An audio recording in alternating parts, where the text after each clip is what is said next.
Wait a minute. Oh no, 2 hours? Yeah! I like your outfit. Yeah, you have the arm or no? Oh, cool. That's just as good, just as good. Oh, our moderator left. Yeah. Was it AJ? Yeah, that's AJ.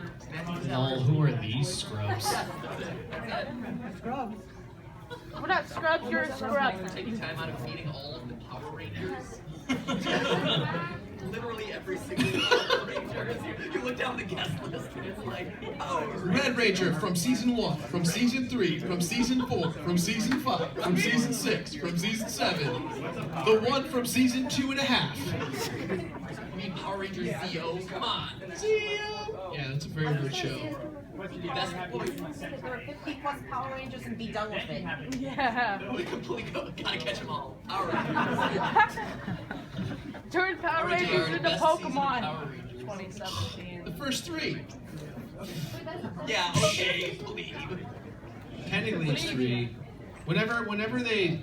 I stopped watching Power Rangers the minute they started doing their thing where they're like, oh no, the Power Rangers have become children! Spoilers. There's a season of the Power Rangers where it's like Rita Repulsa and Lord Zed are no longer in command, and now someone else is in, and Yeah, the guy's... the mechanical king. Yeah, and he's like, I'll turn back time So and turn then, all of you did into they kids! change the theme song to like Go Stranger Danger? Oh, it was actually like, I don't remember what it was, but it was very weird. Okay, so they close the hall at 4. The best theme song was Alright, I'll have time after the room. Yes. Right? That's the best theme song. Yes. Buckethead did the theme song? I had no idea. Interesting. Wait, I didn't even know that. What do you guys think? Should we go ahead and get started? Did you bring notes? moderator. I You're did the bring moderator. notes. Notes? Burn them! I hope you... I mean, this is 2 hours. Yes. Does anybody have a In flamethrower? case we're like floundering. And bam, everyone, and bam, and bam. everyone And pull out they your... already left. You're like, wait a minute, this is 2 hours? Oh, Sorry. Nope. Everyone pull out your 3-binder notebook. I was gonna say, did anyone else bring notes? There will be a test at the end. Everyone look under your seats, you will find a set of car keys. You get a car, and you get a car. That's what YouTube's about, right? Giving people cars. get a car, and you pay the taxes on it. I was gonna say, half this panel is about not making much money on YouTube. Don't get their hopes up too much. Oh yeah, this is like the... Is this the how to do YouTube or how not to do YouTube? Well, we can make it whatever you guys will see where it goes. Okay. By the end of this panel, everyone will be YouTube certified. There you go. We still have 4 minutes. We'll let people still trickle in. Oh, trickling. Like regulatory air horn. That's what we do. I was gonna say though, it's fun, not so fun fact. Like all of the Extreme Makeover Home Editions, like a lot of those people end up like being bankrupt within like 2 or 3 years because they can't pay the mortgage. Yeah, on the it's house. too much. Yeah. The price is too damn high. He bought this $3 million house. Why is it surprising he couldn't actually afford it and just want to be on TV?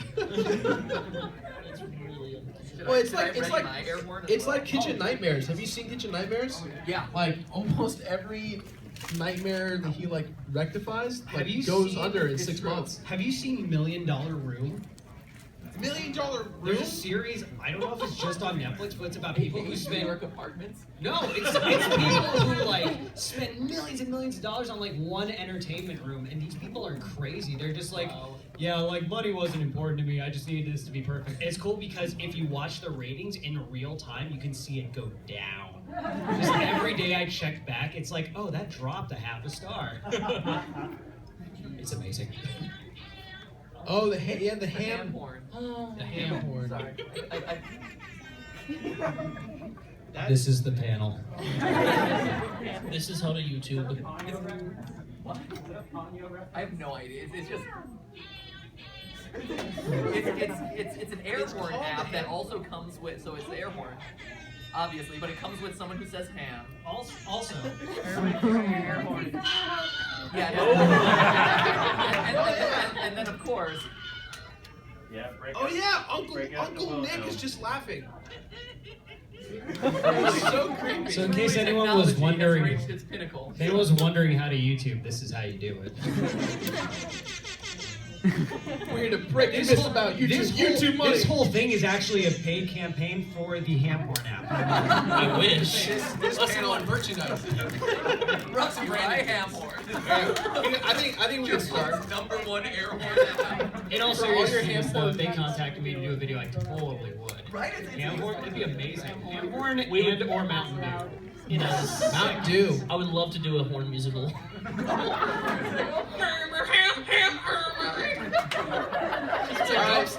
What are we doing? Keep reaching for those dreams, my friend. Keep aspiring. So we're just gonna go ahead and start. Might as well, right? Yeah. Welcome to the How Do You Who died and YouTube. made you moderator? Oh! I mean, All right, guys. Thanks for coming. I'm no longer a part of the panel. I appreciate you. Roasted. I'm just gonna leave that open. Let's start here with this guy and introduce ourselves and our channels. Hello, my name is Jirard, Khalil. I go by the completionist on YouTube. Woo! Self-clap. Self-clap. Some of you are like, I don't like it. You get 2 minutes. Cool. Hi. This is not suggestive at all. This is Photoshop fuel right here. Anyway. What's a walrus stance with you? Yeah, I love how you take everything to such clean humor. You're there to save the day, because this isn't an 18+ panel. Hi, my name is Nathan Sharp. I'm a voice actor on YouTube. You might know me from Pronto, from Heroes Never Lose, or Zach from Team 4 Stars, Final Fantasy Machina Bridge, or Link from Zelda Universe's Skyward Sword the movie. I'm also a singer on the channel NateWantsToBattle, where I do a lot of music relating to video games, anime, and things like that. Woo! Great, I am a lot. You're hired. Sold. Hey, I'm Matthew Patrick, aka MatPat, and I run the Theorist channels on YouTube. The game, unprompted hovering, yes. Where we overthink video games, movies, and television to more often than not prove that the person you thought was the villain is actually the hero. So that's what I do. Also, pertinent to the discussion today, I also do YouTube consulting and optimization. So I'm very much in the analytics and see the numbers and algorithms and things. So hopefully we can drop some knowledge. So there. you're the Neo of YouTube. You see the numbers. or Yes. is he If Neo was Agent truly the Smith? chosen one, which if you saw my build there, That's the theme of today. Hope you guys Let's go, Jirard, watch your stuff. The unnecessary air horn. Way to not watch my videos, Jirard. Oh, I've watched them all. I completed your Oh, that's playlist. really sweet. There you go, buddy. Got him. Boom! I'm Peter Srinivasan, that's AJ Pinkerton. We're part of we are Random Encounters, which makes musicals about video games. Kind of like everyone else gets applause. We get I knew you from somewhere. Wait, you did that Markiplier video that one time. Oh my god, you guys were Markiplier? Nothing for the duration of the 2 hours will top that. Oh yeah. whoever that is wins.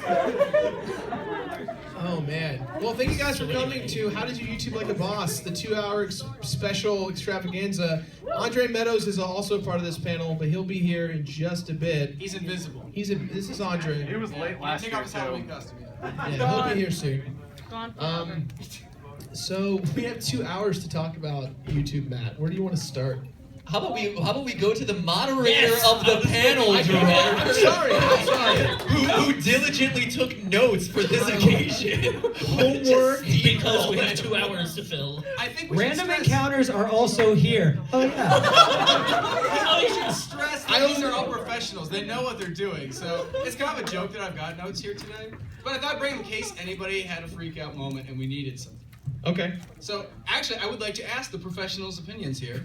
Where do you think we should start when talking about how to do a YouTube channel? Was that a question you actually put down? Oh. I'm gonna put this to the panel. How should we start our panel? That's a great question. Question from us to you guys. Just so, what do you want to talk about? Now that we have the stage. Well, I'm sure Jirard has an opinion since he's I have an opinion this up the because whole time. I guess let's just talk about how we started. I mean, it's a good starting place. How we started YouTube.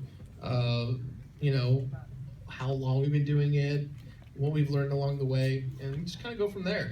Who wants to go first? Not it. I'll go first. There you go.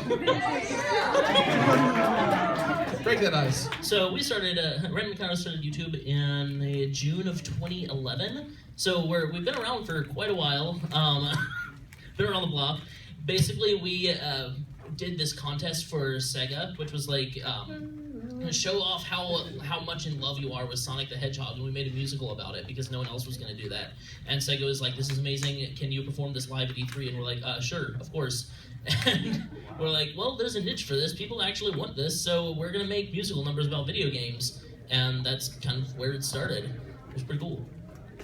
Woo! Matt? Just steal all the mics. Let's see. So I started 4.5, coming up on 5 years ago at this point.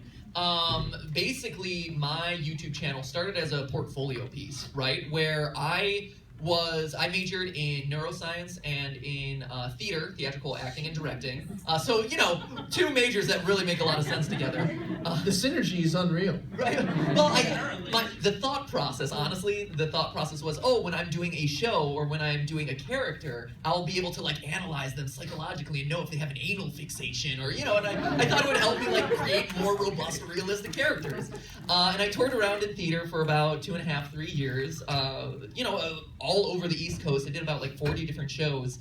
But I quickly realized that theater was kind of this weird, dying industry.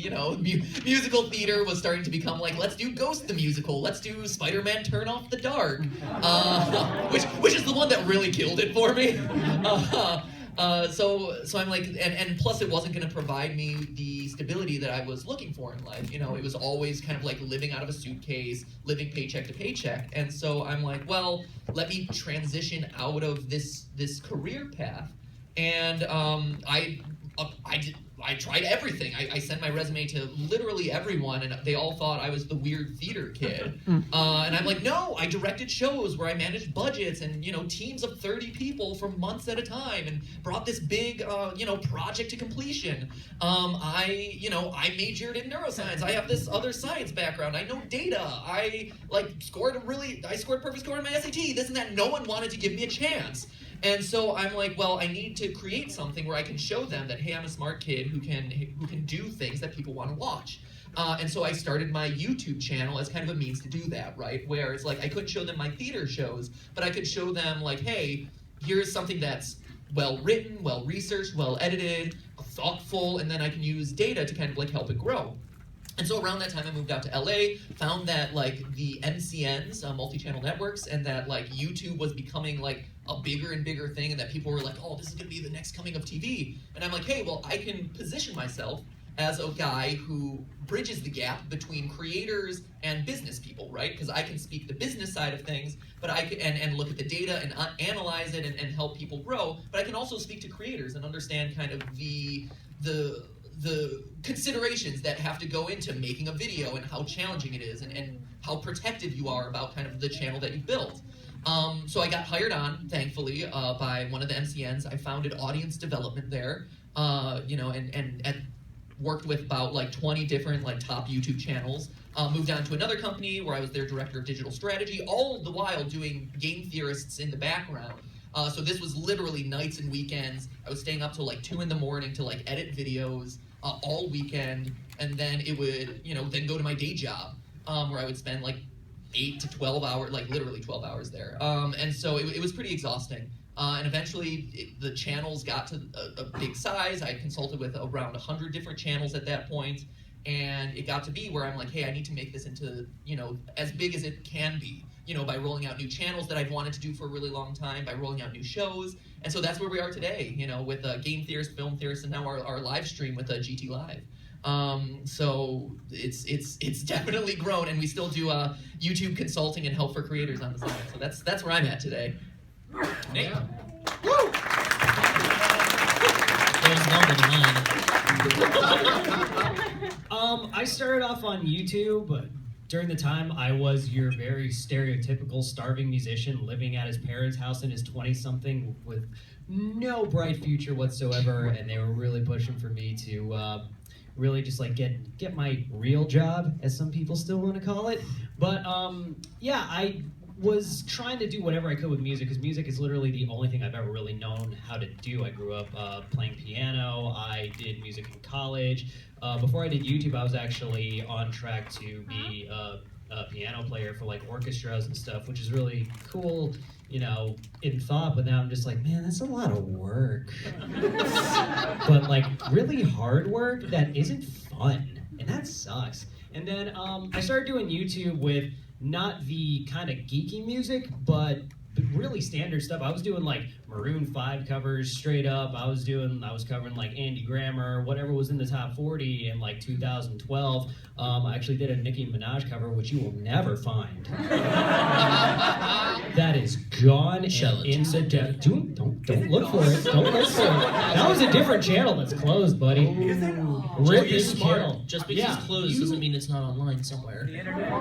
Oh, no one cared about me back then, so it is very gone. Okay, that's fair. But yeah, because actually, if you know my channel is NateWantsToBattle. NateWantsToBattle started as a side channel for me, where I just kind of dumped whatever weird ideas I had. I know, I told you, it's gone. He's controlled this. But I was doing regular covers, and my heart wasn't in it, and it wasn't really doing that well, but I thought it was the thing to do because I was watching other musicians like, you know, Tyler Ward and Sam Shuey and Alex Goot and stuff like that, and I'm like, I could try that out. It didn't really ever work.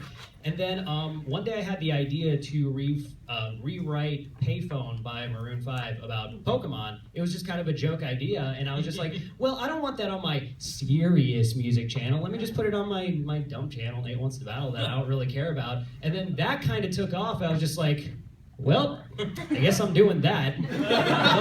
But I love doing it. It's so much fun, and it's cool to be able to make something huge out of just basically like goofing around, doing something you love doing. Like growing up, if you'd have told me like, hey, you make music about video games and anime and stuff like that, I'd just been like, that's not a real thing. There's no market for that. No one wants to hear that. But that's kind of where I got started. I was in kind of a lot. I feel like every YouTuber story is, I was in a dark place. I was going through some rough times. It wasn't super dark. It wasn't super rough. I was just like, I wasn't doing great. I was just barely getting by, and then I found something that worked, and I absolutely love it. I'm still doing it today, and I get to hang out with cool people like this, and it's really great. It's awesome, and cool people like you. Cool is in very heavy quotes. I like, have you seen my videos? Let's analyze the psychology of Mario. Cool. I get to hang out with AJ dresses up as Pikachu. I mean, we all do that. All right, Jirard. I'm the youngest of 5. I've got 4 siblings who are all incredibly successful, and so I was the baby of the group that double majored in theater and film because I, like Matt, was going to do the whole acting thing. Am I the only not theater kid up here? We're film kids, not theater. Me and AJ. I'm technically both. I can't do both roles. Am I the only neuroscience kid up here? Yes, you are. So I graduated from college with 2 degrees, and my dad's from a third world country, so he's very much like, you don't know what you're doing with your life. You made the mistake doing theater and film. It's very stupid. I can't believe you did that. So that's how he sounds. I'm sorry. I relate so much because I grew up with the very expected Asian mom, which you know, it's great, but it's seriously like, you practice piano 2 hours a day. It's like, no. Anyway. My mom didn't have a fun accent, unfortunately. So every day, I worked at Best Buy for 5.5 years selling video games while I was going to college, and I had done, at this point, before I started The Completionist, I had done 4 YouTube shows. and all of them failed. No one watched any of them, and I got really sad and bummed out. And I was like, you know what? I'm gonna do one more YouTube show, and if it doesn't work, I'm done. I quit. Whatever. Best of luck to me. So when I finally graduated, I moved home, and I got in a fight with one of my managers at Best Buy, and he called me a spoiled brat in front of a customer. And so, pardon my language, I told him to F off. And I got super motivated because he shut me down and was like, he kind of just was like, you know, you're never going to amount to anything. You're working at Best Buy. What more can you do? And I was like, all right, that's it. Challenge accepted, a-hole. So I... This is the manager at Best Buy. Yeah, right? How many years have you been working at Best Buy? You're diminishing me.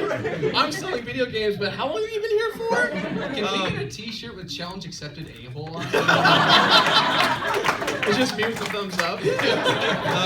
Available on He can wear one. He can wear one on Casual Friday. Casual Friday. So I took my last paycheck. I borrowed money from my dad. I borrowed like $5,000, and I used the last bit of my employee discount to buy as many electronics as I could. Capture cards, cameras, tapes, because I used tapes from my old camera, HDMI cables, component cables, anything I could, because the discount at Best Buy is incredibly cheap for employees. And so I just spent all this money on all this stuff, and they couldn't do anything about it because when you leave, It was your like last middle finger. oh, the best part was I got the money in ones. And so when you have a big purchase at Best Buy, the managers have to check every single dollar. And so I made sure that the manager working was the guy who like brought me down. And so I walked in and I put like $3,000 in ones, and I was like, this is what I'm getting. You have to count all of it. For 45 minutes, okay, that's 100. Like, You're my hero. So after that, I met Ego Raptor and John Tron because they're good friends of mine, and I got super. Oh yeah. Got him back. So I came with an idea for a review show that talked about completing games because I'm a completionist. And sure enough, there wasn't anything on YouTube about the completionist. There was an engineer from Alaska who had the YouTube channel, The Completionist, but it was just him talking about his favorite games. He's an engineer from Alaska, like he's a mechanical engineer. He had no aspirations to like start a YouTube neuroscience career. or something. Right. So Watch, he's in the back today. I remember you. I was first completionist. Is he Russian Also Alaska? Russian. They're the same place. I will show you how to complete the game. I traveled the Alaskan tundra to find you here today. They called me the Red Cyclone. This reindeer parked outside with the sign. Today, I complete your life. So I spent about 3 months on the first episode of The Completionist, and I was like, this is it. This is sink or swim. If it does well, sweet. If not, I give up. And my first video went viral, and I haven't looked back. I've been completing a game a week for 4 years now. I've completed 153 games.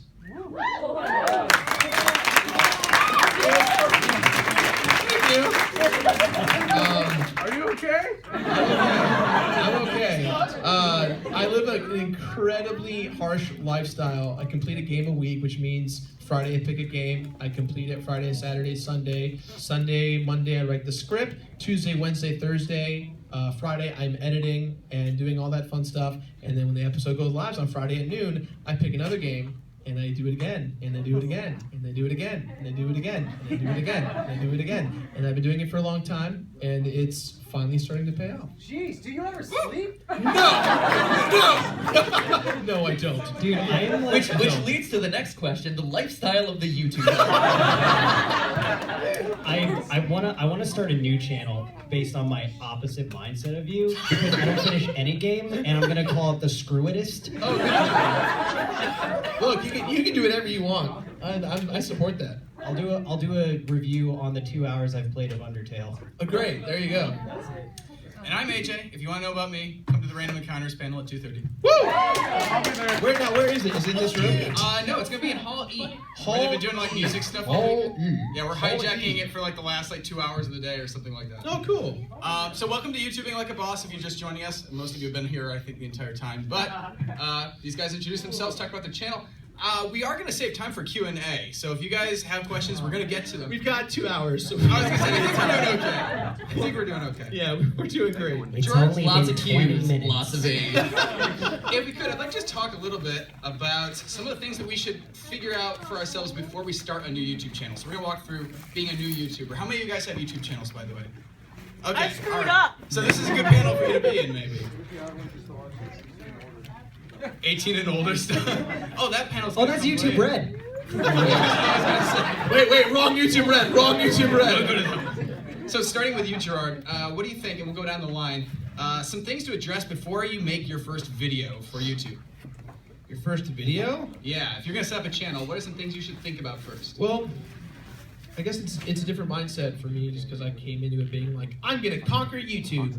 I'd recommend if you are gonna start a YouTube channel, your YouTube channel name, in my opinion, should not be based off of something unless it's more original to you. Like Nate Wants to Battle is a good example of something that's original because Pokemon, Blank Trainer Wants to Battle, there's nothing quite like it. Game Theory, the exact same thing. Random Encounters, exact same thing. Out of context, it's an original piece of whatever it is. But if you're like, yo, I'm XX Sephiroth _ Kingdom Hearts fan 123 _ XX. Dude, you watch him too? Yeah. He's a great dude.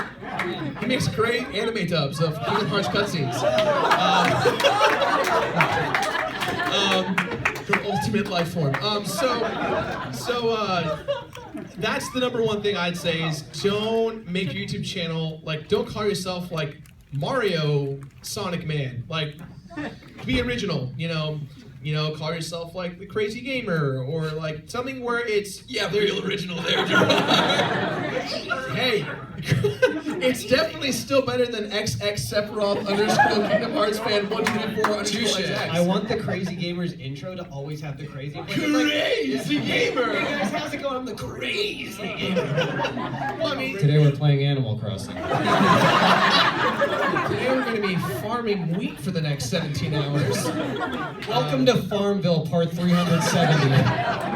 But I mean, if you think about your favorite YouTubers, almost all of them have original branding, or at least they attempted to, and they rebranded afterwards. The Fine Brothers, Freddie Wong, Epic Mealtime, all of them have original names that you know and love because it's not based off of something else. That also helps later on in your career when you start doing copywritten material kind of content, because then when someone can come to you and be like, hey, Nintendo's in your username, we want to make money off of that because Nintendo's in the title. So that's my whole big thing is, if you make a channel, try and make it not be attached to anything and be as original as you can. And in terms of making a video, the most important thing I can say is, and this sounds so sappy and cheesy, do it on something you love. Do it on something that you're passionate about. Took my answer. And do it on something that you really want to see talked about. Yeah, that's my whole bit on starting out. Nate, what do you think? I saw your answer, Nate. I'm sorry. No, it's cool. I've got other stuff. Maybe I'm gonna rewrite. I'm taking my notes. 15 minutes. I'm just sitting here watching Nate answer questions, and literally every time he approaches the mic, he's like eating it the whole time. Listen, he's making out with this thing this whole time. Like whoever goes after him, He gets it. He gets it. I trust me, I get it. But I'm just saying, Okay. the room is only yay deep, my friend. Like, So here's how you make a YouTube. If you want to eat that mic, you eat it. Late night with Nate Wants to Battle. Eat that mic. Just you, me, and No, it'll be one of those things. It's like, all right, welcome to YouTube Gaming, or he's how to start a YouTube channel. Brought to you by the Hamhorn app. If you need more ham in your life. Also brought to you by Cool Ranch Doritos. Tacos. For me, now I'm self-conscious of that. Oh, you're good. You ruined me. The biggest thing is have an idea. Don't start a YouTube channel for the sake of starting a YouTube channel because it seems like the thing to do, because it's like, these guys made jobs out of it, I can too, because if you're looking to like try and pay some bills with YouTube right off the bat, lol, good luck. I have to add this real quick. This is Andre's usually here, and he's not here for this part, so I'm going to say it now just because we're on that topic. As Andre would say, if you want to become famous, rob a bank, because it's much easier to become famous robbing a bank than it is to become YouTube famous. Yeah. So You if- also forgot the money bit. Oh, that's right. You just don't do it like Andre does. This is the part. This is the part where Andre would be like, "Oh, you know that YouTube money?" And he'd open his wallet, and there'd be nothing in there. And he'd be like, "There's no YouTube money. It's not here." So Andre, rest in peace wherever you are, buddy. He's actually at that window on the backstage. He can wait. Today he's the invisible nerd. Invisible nerd comedy. Still better than XX Sephiroth. No, it's not. You wait, he will have his day. Like, those anime dubs can only take him so long. Right? He'll be running this panel next year, and we'll all be sitting out in the hallway going like, "Oh, we had no faith in that guy." No faith. I'm sorry, XX Sephiroth, man. I feel like at one point maybe the original completionist. I feel like at one point he might have like poked his head in and seen how this is going. It's just like,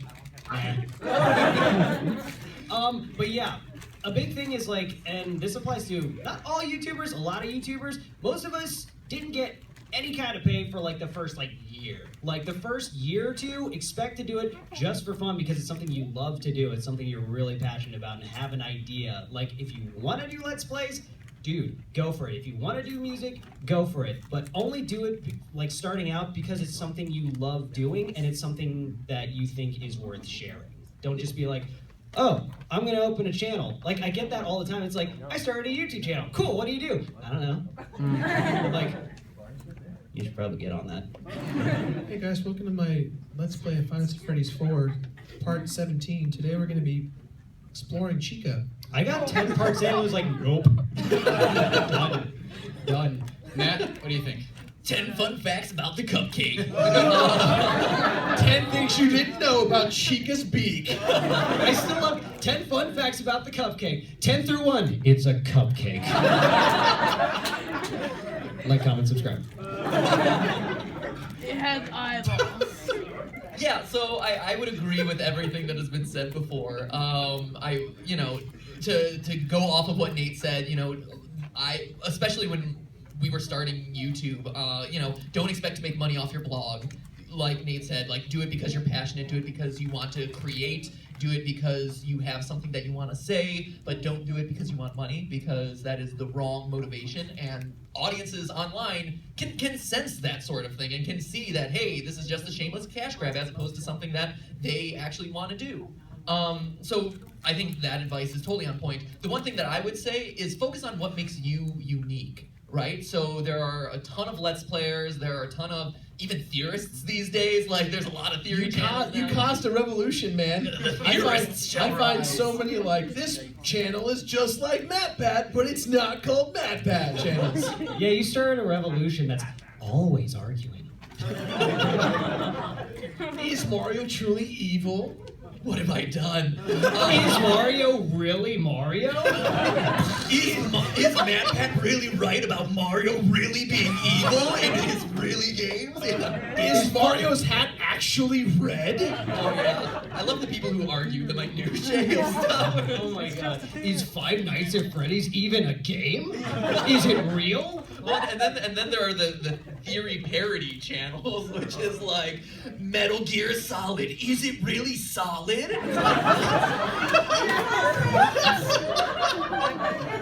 Answer.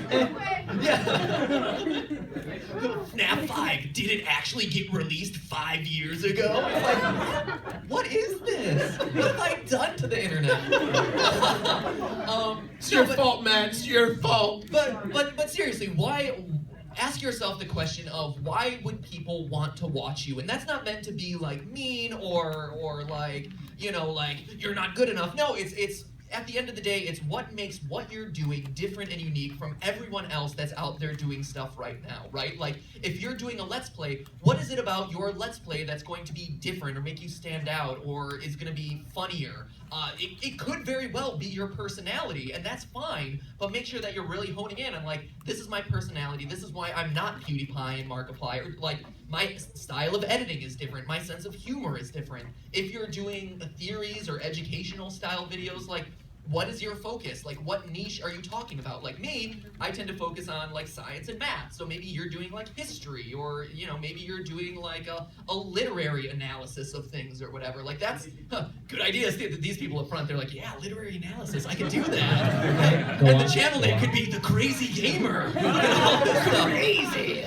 I'm the crazy theory, guys. No, but still better than XXF, man. I'm telling you. But he's here. But it is. So it's just kind of like focus around what makes you unique. Because right now there are so many YouTube channels, and it's so hard to do stuff that is different and that stands out. So that would be number one. Number two would be prepared, and this is getting into more of the algorithm side of things, which I always love to do. But be prepared to do long-form videos. Long gone are the days of 3-minute videos on YouTube. Sorry, Nate. Hate to break it to you, buddy. You know, the 3-minute, 5-minute long videos, like, those days are gone. Quite frankly, YouTube's algorithms, and really not just YouTube, but across the digital video space, you know, the algorithms favor longer watch sessions.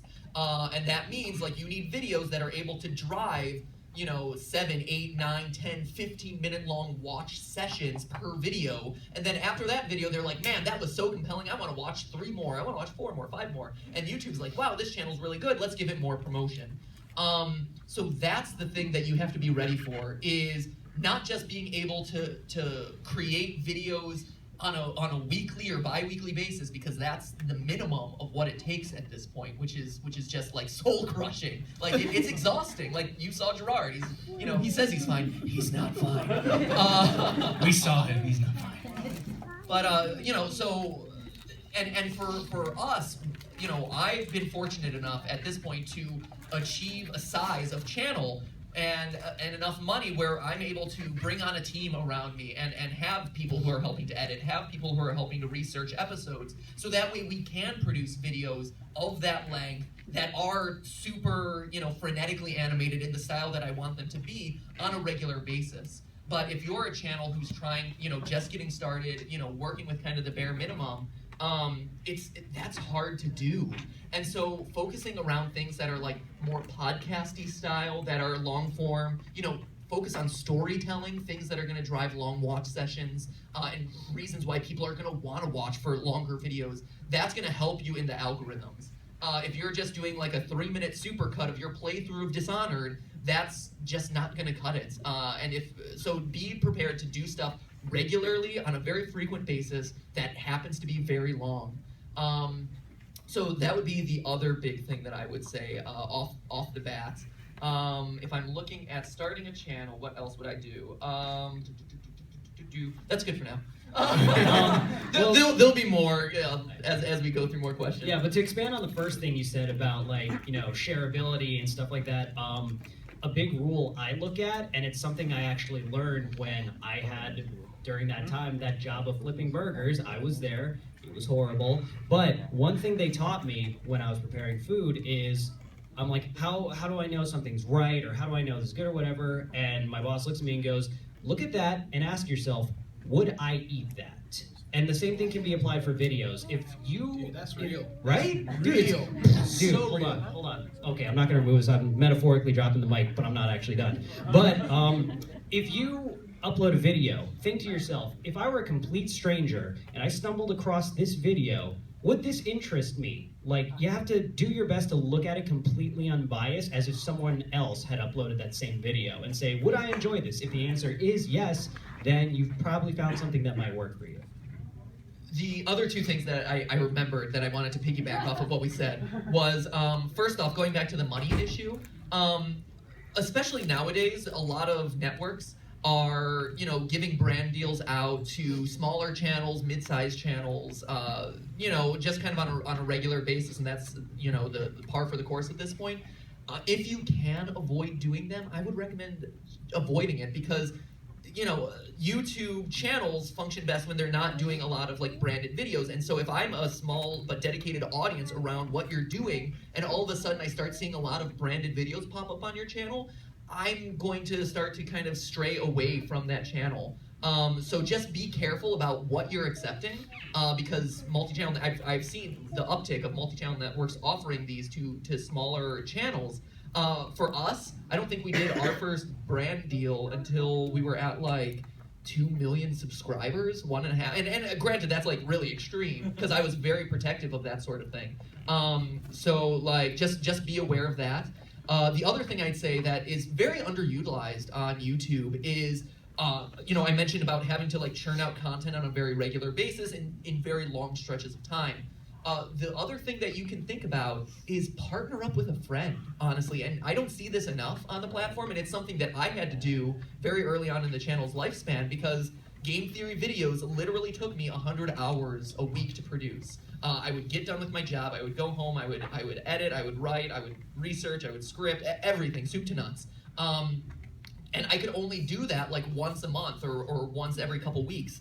And so in order to keep YouTube's algorithms happy, you need to produce videos more regularly than that. And so what I ended up doing was I found other content creators whose content I really enjoyed. You know, Gaijin Goomba, Ronnie, who did digressing and side questing at the time. And I said, hey, instead of all of us trying to build separate channels and fighting against this algorithm, because all of us are doing stuff that takes a lot of time, why don't we all share the same channel, and instead, you know, we'll all grow together and build something that's better, you know, that's better than all of us individually. Like, we'll be able to grow faster, we'll be able to build something that's bigger, and feed YouTube's algorithms. And that worked really well. And so that's another alternative that's out there that channels don't utilize enough is, hey, you know, if you have 3 other friends who are also interested in getting into YouTube and are creating stuff that you think fits together, and that's important, is making sure that the content fits together. Would the viewer of Game Theory also want to watch a culture shock? Would the viewer of The Completionist also want to watch Why We Love Games? Would the viewer of NateWantsToBattle's music video also want to watch, you know, a music video of a different style, or a Let's Play or something like that? Making sure that the content adheres together is important, but that's another alternative that's out there to you if you can't produce videos yourself on a regular basis. Teamwork. Woo! Teamwork and Friends. Good work. AJ and I built Random Encounters up from a 50-50 standpoint. Like, a couple days ago, AJ, we just finished shooting the first day of Resident Evil 2, which has like Mark and Dodger in it, and we got finished with the shoot, and we were like, crap, AJ needs to work on Five Nights at Freddy's nights 4 and 5.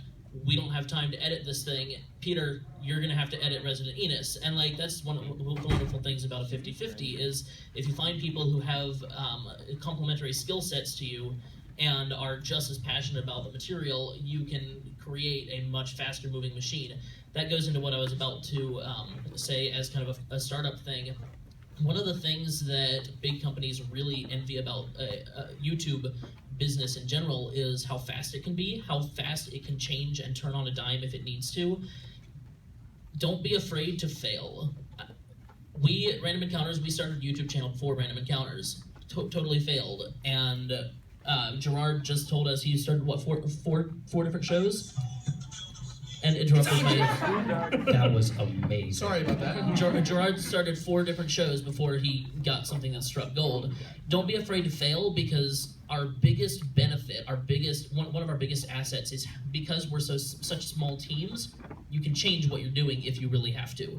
Obviously, you need to be, you know, mindful of sometimes things will just be slow to start up, but if you really sense that it's not working, don't just peck at it. Don't peck at things if you don't have to. Sometimes saying, you know what, I'm also passionate about this other thing. Let me try this totally different, like, show for a couple months and see if that is the right thing. Don't do that too soon, but also don't get discouraged if you just can't get traction on your one show, because there are a million ideas in your head, there are a million things that you love that you can probably make a YouTube channel out of, and sometimes you just need to kind of look for it.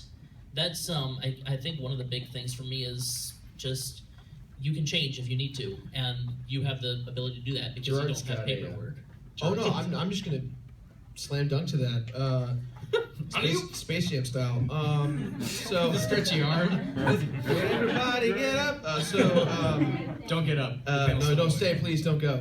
Here's your chance. To go with that, here's your chance. To go with that, as a performer, and Matt, you can obviously understand this too. Being an Nate actor, and you guys too, obviously, you can't because you can't perform. That's called the YouTube rivalry. Jirard, that's a problem we keep. Oh man, he's got. That's exactly how you use the ham horn. I'm sorry, I am the ultimate fueler for fanfiction. As a YouTube. As a performer, as improver, one of the common things that improv teachers and acting teachers will tell you is fail harder and fail faster, and that's so true in YouTube because what you end up with is going to be completely different than what you started with, and I definitely agree with that. Fail harder, fail bigger, fail faster, because you're gonna find what you like to do and what people like out of you more, and you'll learn, and you'll become a better, I don't want to say YouTuber, but you'll become a better person because you're going to develop a work ethic. You're going to develop skills based on practicing and research and really just doing the notions of editing, filming, creating, posting online over and over and over again. So Jirard, how do I know if I've failed or if I've succeeded? That's a hard one. That is a super hard one. Are you homeless? homeless? That's why I asked him. Well, homeless? That would be one quick way of. Well, I guess. Do you have access to internet? Well, It's a good rule of thumb. Well, I guess there's two things, right? One is you could argue that's what the comment sections and like section is for. As you get bigger as a YouTuber, Then we've all failed. yeah, Everyone's failed. We've Right. all failed. Go home. We're done here. Yeah. YouTube's over. Humanity. we're done. Well, no, I early on the comments, to my opinion, and the like ratio is so important. For the first 15 episodes of The Completionist, I would at the end of the week I'd print out all the comments in a huge like corkboard-esque type paper, and I'd grab 3 highlighters, a green one, a red one, and a yellow one. And green represented positive comments, red was people who were a-holes, and yellow was constructive / like backhandish kind of compliments. And you never use the yellow because constructive criticism doesn't actually exist. Well, When it's you're just small, red. it does. Yeah, In the beginning, it really does. because people are like, smart aleck, Nate. I can leave. no, you're The welcome. doors are closed, man. You're stuck here now. This is 2 hours of madness. So for me, I was able to learn early on, okay, who the haters were and whatever, ignore them. But who were the people who were actively engaging in my content and really passionate about engaging. I'd even circle usernames if I liked their comment. So if next week I saw their comment, I'd give them a star, like, oh, I've seen that name before. It means they're actively a part of my videos. They want to be invested, and they are part of that. As you get bigger in YouTube, that's like a thing that I don't recommend, because eventually it's just going to be the 1 to 10% of people being like, you suck all the time, and you just have to get used to that. But early on, it's so pivotal. The other thing I'd say too is that numbers don't lie, especially, and Matt, you can understand being a math guy. Like, you can tell early on, like, oh, this video got like 5 to 10 views. Besides from marketing it, like, why isn't it performing well? I got 0 comments. How can I get engagement? Is it posting on forums? Is it reaching out to other YouTubers, asking for criticism? There are different ways you can figure out how to fail, I guess. And a lot of it's just putting yourself out there.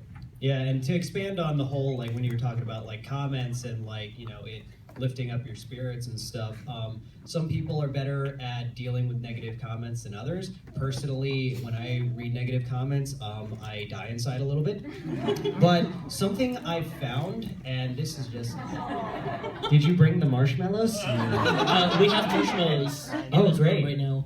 Do you want a marshmallow? No, I'm good. But, You have to come to the 2:30 one. strangers with candy? I can't wait! If you guys want marshmallows, come to Random Encounters panel right after this. What I Seriously, digress. that's like part of our Didn't Nate panel. have something important he was talking about? Oh, right. Comments. Nate Okay. wants to talk. But I do. Something I found that also helps is make sure that when you're getting an opinion and you're letting it affect how you feel, make sure it's from somebody whose opinion you should actually hold some weight to. Like for me personally, what that means is if some random dude is just like, lol, you suck, unsubscribe, that shouldn't really bother me that much. But something I found, and I've only moved here to LA a few months ago, which for the past few years, yeah, great. No, for the past few years, like right now, I'm kind of the fanboy because I've been watching these guys for years. Like everyone at this table, I've been watching for way longer than I had any kind of. This is a beautiful moment.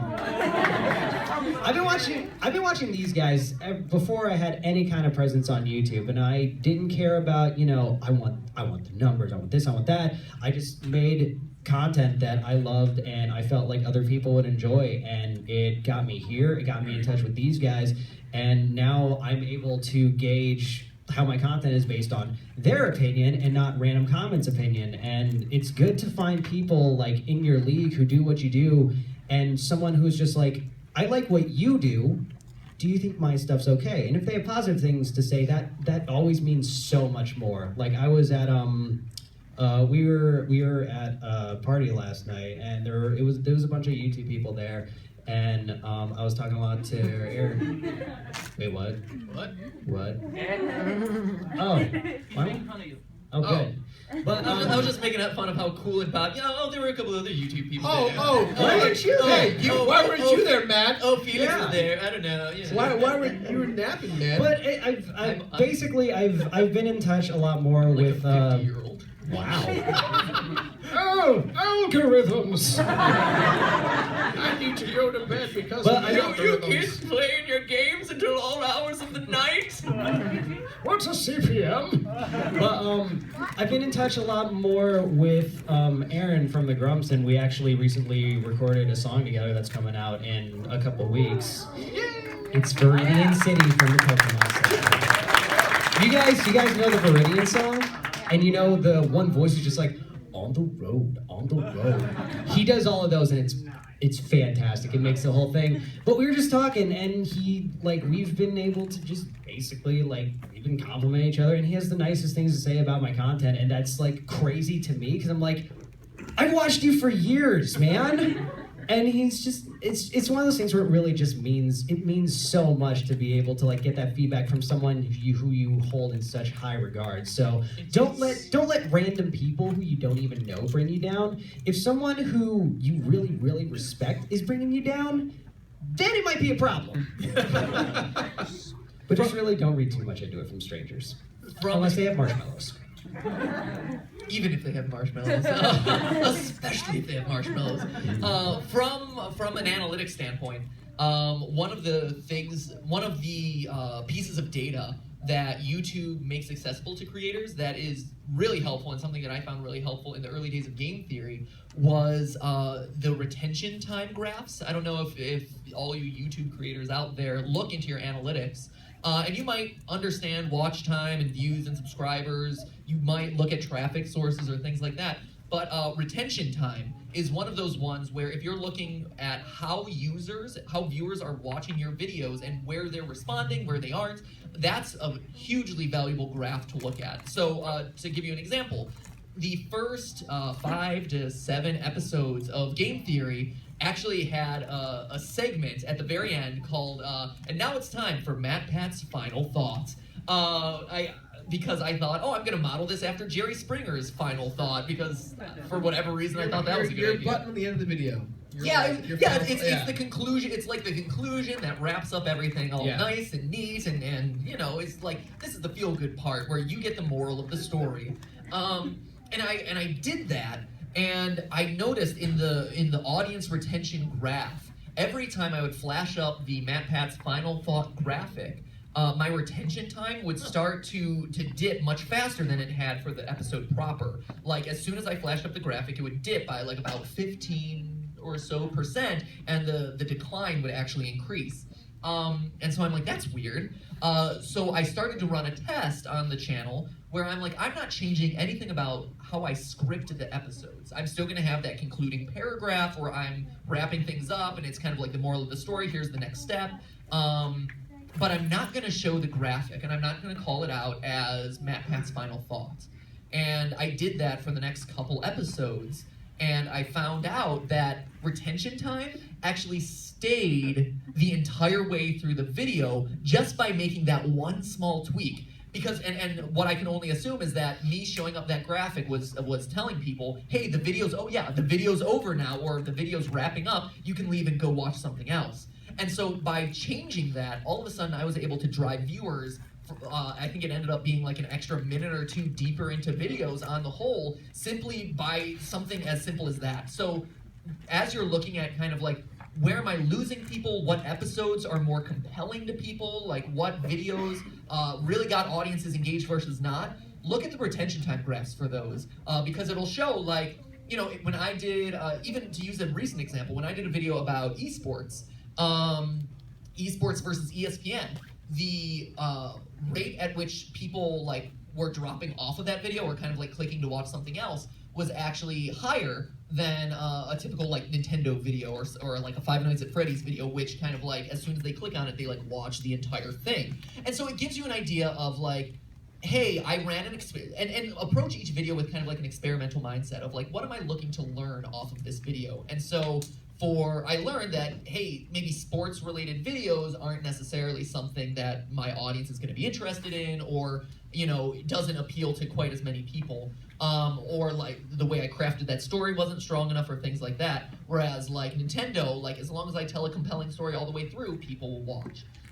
So don't underestimate using retention time. And it's one of those analytics that YouTube provides where it's very easy to understand. Like you can see like, if there's a bump, that's where people rewatched. If there's a dip, that's where people stopped watching. And based on the slope, you can decide like, oh, this one held people longer, this one lost people longer, or it lost people faster. A lot of the stuff might go over your guys' heads right now, but as you build your channel, you can see this from day one, with whether you're a partner with an MCN or not.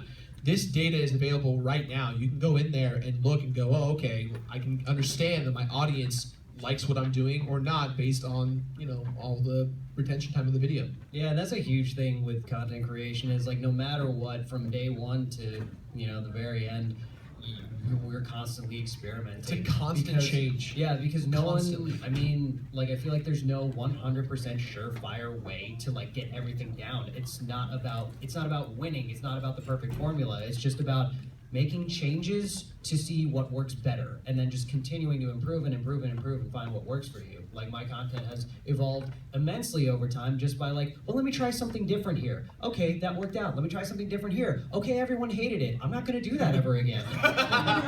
It's all about just finding what works. Yeah. Jirard mentioned MCNs. If you don't know what that is, MCNs are networks like Maker and Screenwave and Machinima and so on and so forth, Fullscreen. I don't know exactly everyone's views on this panel about networks, but This is where it goes downhill. I personally would recommend staying away for as long as you possibly can muster from networks. Just there are a billion reasons that I'm probably not even allowed to talk about, so I'm not going to.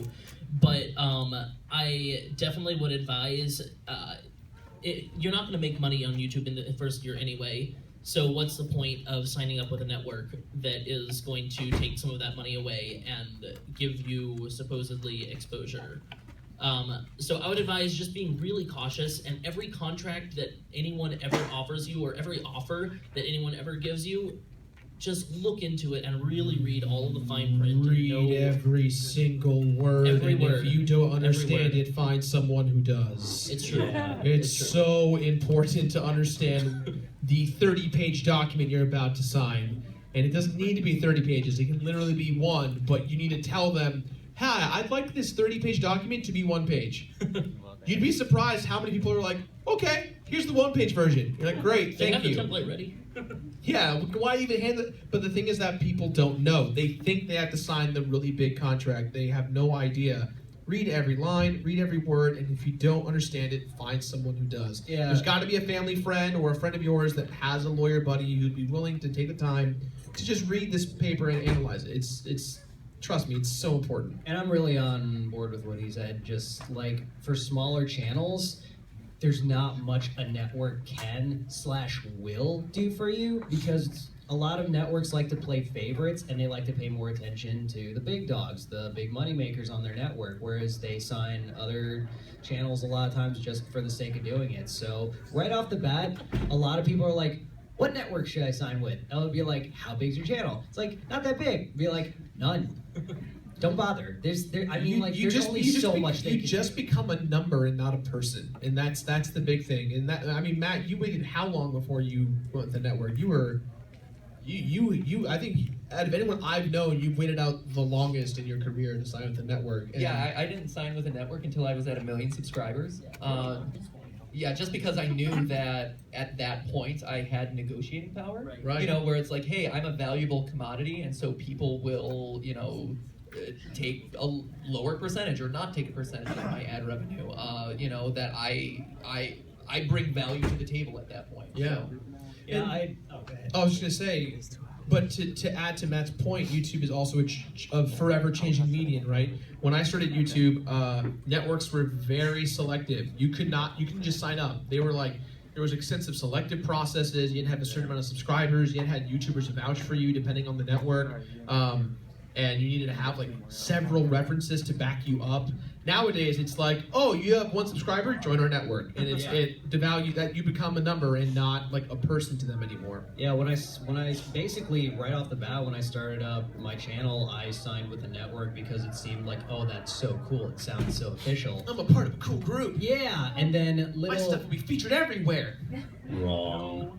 But like I started on a network really small, and I thought it was going to be great. They'll offer you the world on a silver platter, and then when push comes to shove, it's like, I need this, and they're just like, that's nice, go get it. That's not our job.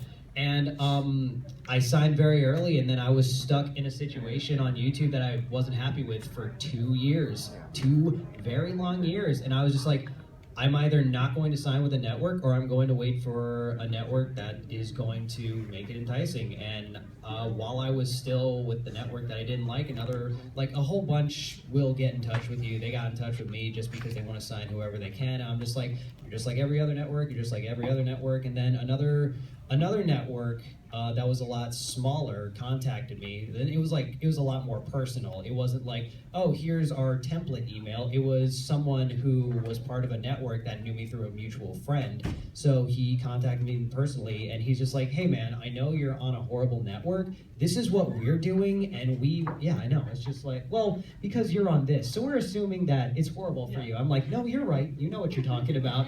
But they were just like, listen, we can do stuff like this, which I had heard before, but they were just like, we know the situation you're in, and we really just want to focus on less about like, we want to make money off you, and more just like, we want you to enjoy yourself more and try and get the most out of this that you can.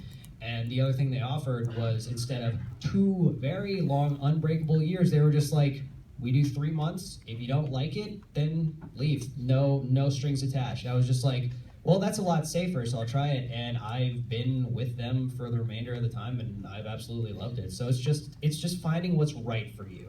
You also, in that number perspective too, right? Like when someone sends you an email and they're like, join our network, and they're trying to get you to join, for them as a person, their benefit is that they got another number for their status in the company.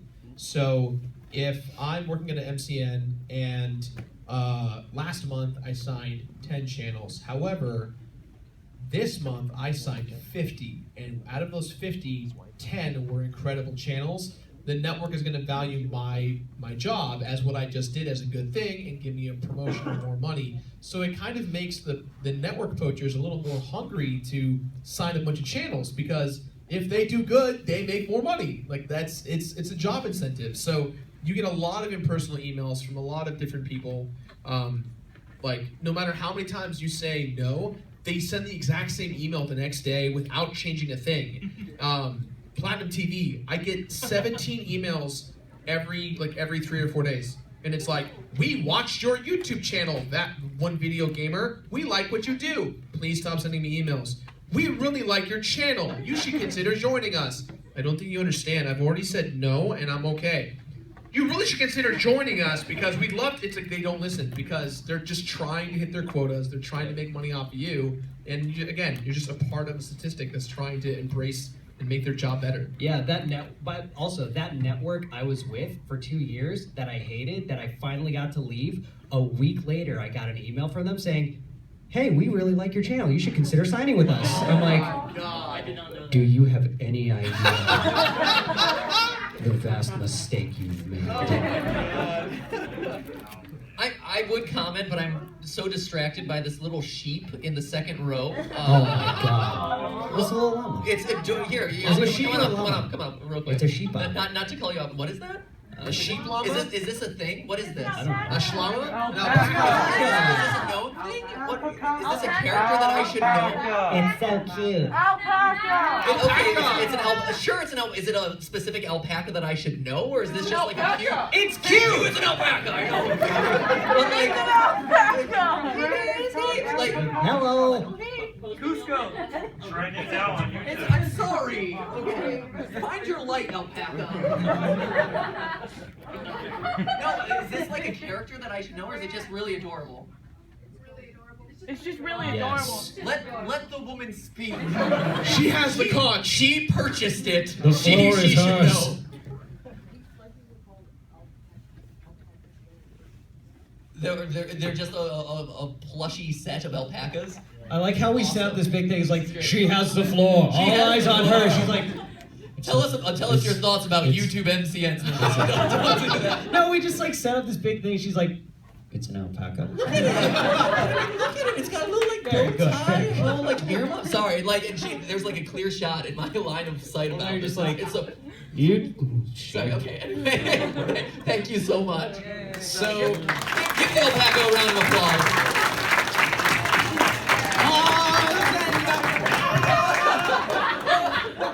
so Really quick, has everyone seen the GIF of like that part in The Lion King? But then he just throws it. It's so every time I'm like, no.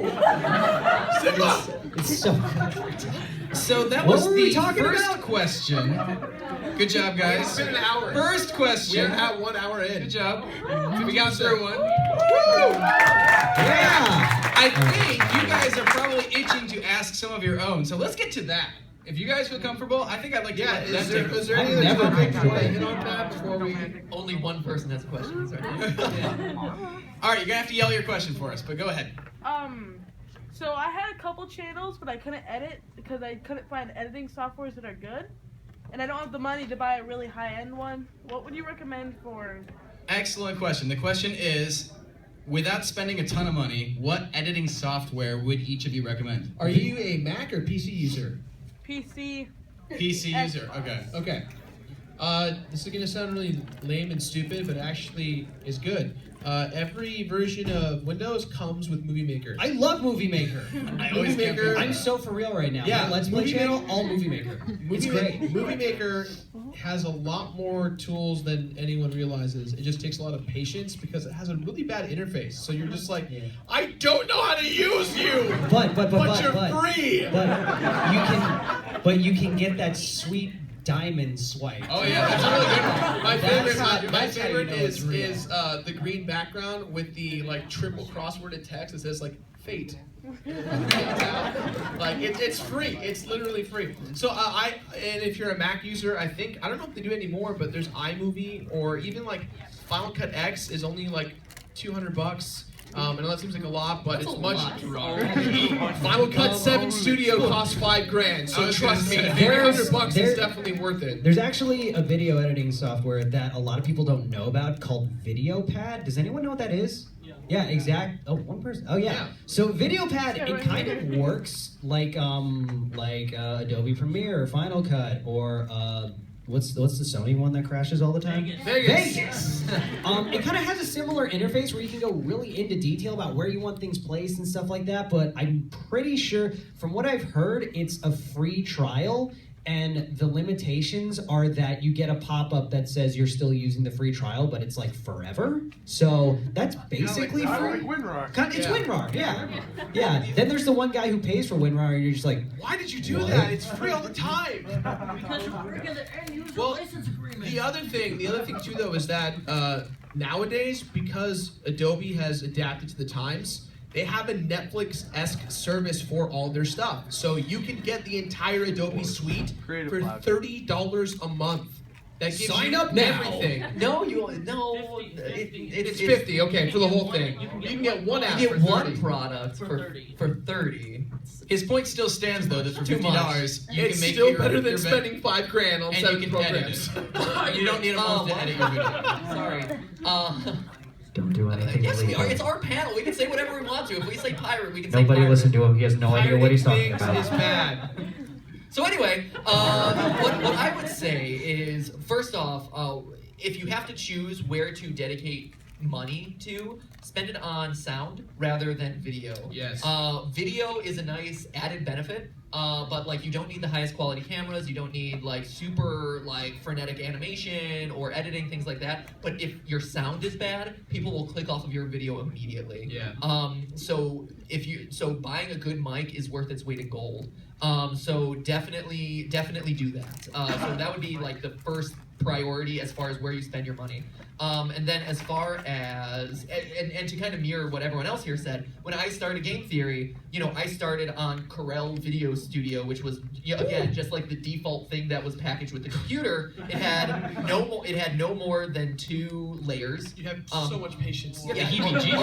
Only 2 layers. There was no like keyframing or animation stuff. And so literally what I had to do was I would stop motion animate episodes of Game Theory, and like by the 0.01 second, I was putting these things together, and I have files with literally like thousands upon thousands of Photoshop images where it was me moving it 2 pixels. dude, 2 pixels, 2 it's pixels, like 2 pixels. it's like you're doing claymation, only it's way more tedious and horrifying. Yeah, no, it was brutal, but it was one of those things that like it was. I didn't need, up until that point, I didn't need like a fancy editor. Most video game content online, you don't need a super fancy editor, or video production studio. At this point with Game Theory, because of all the effects that we have, because of all the overlays and green screening effects and masking effects and this and that, yes, we need kind of that higher tier of editor. But if you're just looking to kind of like cut gameplay together and smush it together and throw your face over top, that's fine. Dude, there's a ton of like channels that are actually putting out good content where they'll focus on the audio, they'll record whatever it is they want to talk about, and instead of fancy editing or clipped up stuff, they'll just show like gameplay footage, like completely unedited, because it's just something to look at. Yeah, again, it's that's your very time. effective. Your time and money is best spent in the audio side, and honestly in the like scripting and just quality of content side, right? Like if you're telling me a really compelling story, like. Before I did a Destiny video, I was looking at a lot of other Destiny theories, and again, they were just overlaying their VO over top of just a bunch of generic footage. But like those videos were getting hundreds of thousands of views and huge amounts of watch time simply because the story they were telling was unique, interesting, and different. Yeah. And so at the end of the day, that's what matters most is, again, what is the content or like the story that you're looking to tell? Are you funny? Is it a story? Whatever. But that matters more than just the visuals. So that's what I'd say. And going into specifics for audio, he was saying invest in a good mic. Who in here owns either a Blue Snowball or a Blue Yeti? Cool. Upgrade that as soon as you can. Yeah. It became like the YouTube entry level mic so quickly because it's very affordable. They really positioned themselves well for it without making a quality piece of gear. Yeah. Those things go bad pretty quickly. And they have a high fail rate. The audio quality is really and you can definitely can get a good mic for not much more. If anyone is looking for a solid USB mic that you don't need to know a ton of audio about, if anyone picks up a Shure PG42 USB mic, it is very good, and it's only a little bit more than the Blue Yeti. So that is my recommendation for research is key. Next question. Now, Matt, if you were going to actually answer that question, though, about which editing software, Oh yeah. which one would you pick? I mean, I myself use Premiere Pro. Okay. Just because it's kind of the industry standard. You know, like Final Cut was the industry standard for a while, but then Final Cut X happened, and that kind of burned a lot I'm of still people. on 7. I will not upgrade. Right, and so Amen, brother. yeah, a lot of people were really upset about that. And as a PC guy, I use Adobe Premiere. Pretty much like, you know, TV studios, movie studios mostly use Premiere at this point too. You know, if you really want to go above and beyond, like it ties into After Effects really well. So like, it's a really quality piece of software. So Okay. And really, really and for quick. the microphone question, I have an Audio Technica. Which again is low cost, but it does really good sound quality. And I still record in the closet. You know, I do. YouTube. It took a second. So anyway, it's all right. It's all right. You know, it's fine. I mean, we have fed each other marshmallows in front of houses. It's of true. people. It was nice. It was a good experience. I'm not the one with 2 microphones in front of my face. True. Snaptastic. Snap Stalling. There it is. Bringing it back. Bringing it back. But I mean, for me, the functionality that I was really, because I don't know. Again, everything I do is self-taught. Like when I was editing, I started off as a glorified YouTube slideshow, and week by week taught myself. You know, the comments were like, normalize your audio. And I'm like, what's normalizing audio? Let me look that up. There's a YouTube tutorial. You know, and I normalized my audio. The next week it was like, color balance better. And I'm like, what's color balancing? Match your sequence settings. I'm like, I don't know what that is. Let me do that. Get your aspect ratio right. And so week over week, if you watch Game Theory from the beginning to where it is now, like, I would teach myself a new technique, you know, one at a time. And each video would get better and better and better.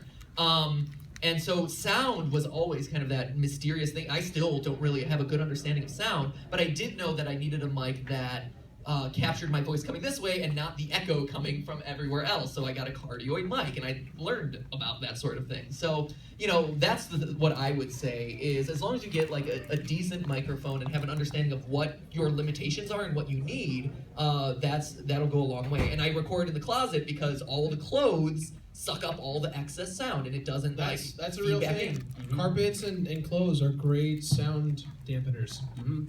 And really quick, while we're on gear, it's a little unrelated. And this question is more for everyone else. Did anyone here ever use a Dazzle capture card? Yes. I sure did. Oh my god, how horrible was It that? was horrible. Capture cards are still horrible. Yeah, whether you're using Less Hyper-V or horrible. Elgato, they're Yes. still Yes. problematic. No one Yeah. seems to have figured it out.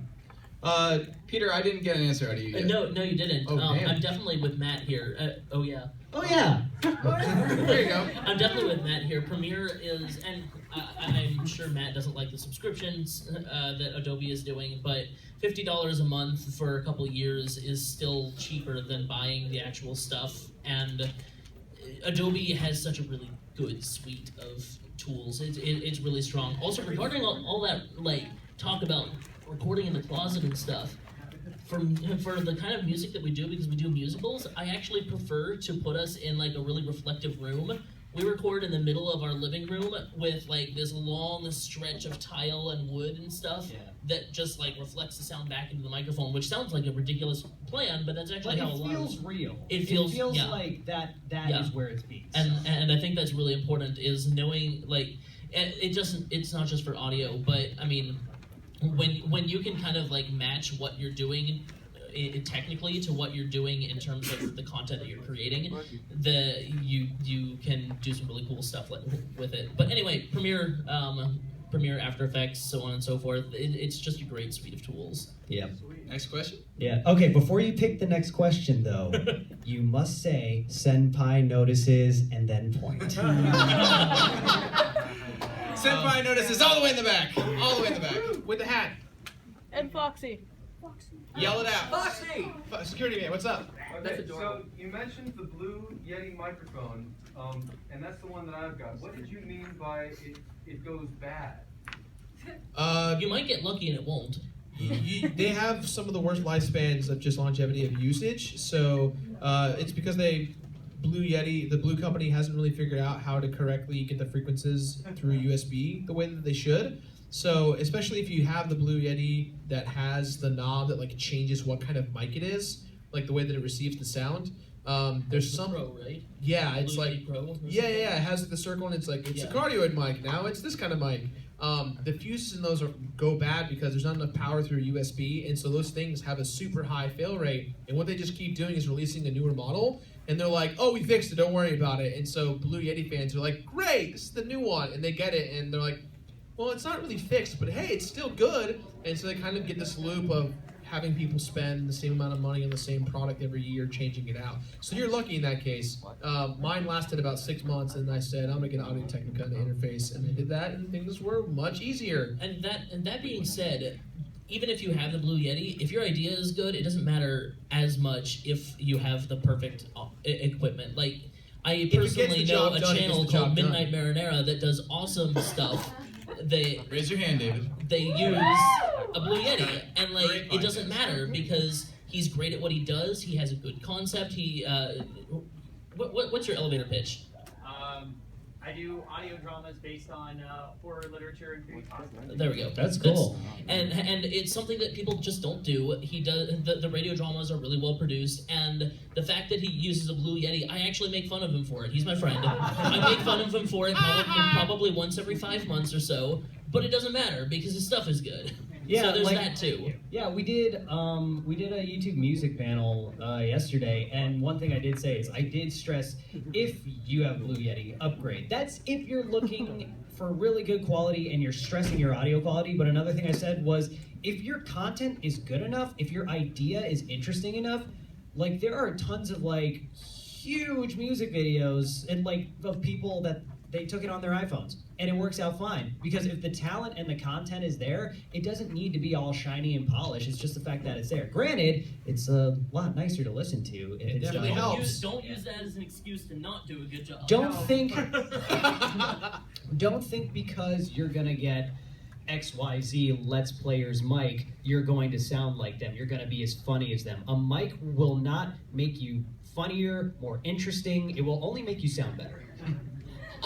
One thing that I'd say too, and it kind of goes to you calling out the channel up front here, Midnight Marinara, but of course, and me calling it out one more time. Midnight Marinara, like, comment, subscribe. Don't do that. That's a poorly optimized call to action. XX Sephiroth, what was it? That's my other channel. You're Sephiroth. He's Kingdom here. Hearts 1, 2, 3, 4 underscore XX. You're also the original completionist. You've been up front the whole time, waiting for a chance to strike. He finally has his opportunity. I will eat Jirard and gain his powers. Sorry, Matt, you were saying. No, it's just fine. You guys just keep doing what you're doing. Go!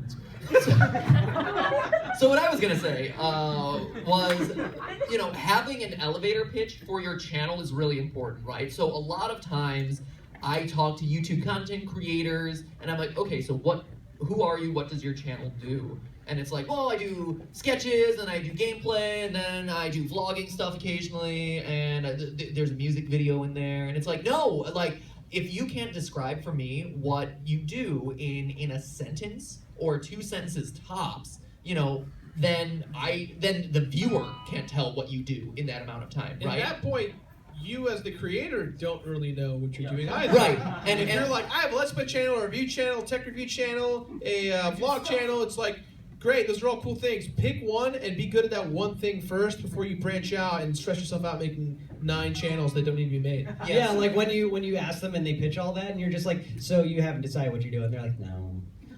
Well, I'm figuring it out. And that's the thing, like, YouTube channels work better when they stay focused. And this goes back to what I was saying earlier about working together with a team, right? Like, when we reached out to Gaijin Goomba and Ronnie and Drake and all those guys, like, we wanted to make sure that their content, their shows worked well alongside game theory. That it was educational, that it was thoughtful, that the edit style felt somewhat similar with more, like, animated stuff rather than, like, a guy in front of a camera.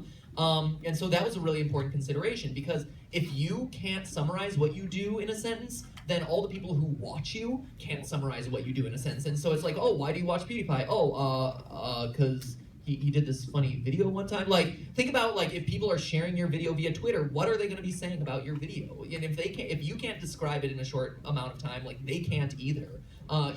Completes games, video game musicals, sings about video games. Like that, yeah, that's it. That's it. And you know instantly what each of these guys do. Noun action. Yeah. Man that's completes it. game. Right. Man sings about games. Yeah. Man does musical about games. Yeah. Like, so simple. Right. And so that's a really important consideration to make. And to your question about like that's not a properly optimized call to action. So I've run a lot of tests on end slates and on end card calls to action. And basically, the thing that you have to know is YouTube itself and digital video platforms in general are decision-based mediums, right? So it's not like TV where I flip it on and I can watch the 10-hour marathon of America's Next Top Model and see Whitney win season 10 and get upset, which is true. In the wedding dress challenge, Tyra Banks gets progressively more insane, whatever. I know way too much about America's Next Top Model. Fun fact. I mean, you do record in the closet.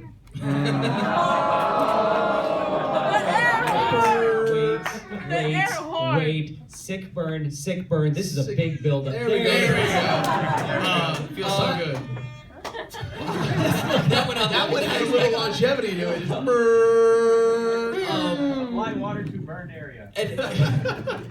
Don't apply water. You're supposed to apply like a cream. That needed a Wilhelm scrape. It did. That would have taken way too long to switch over, though. Thank you. So anyway, America's Next Top Model.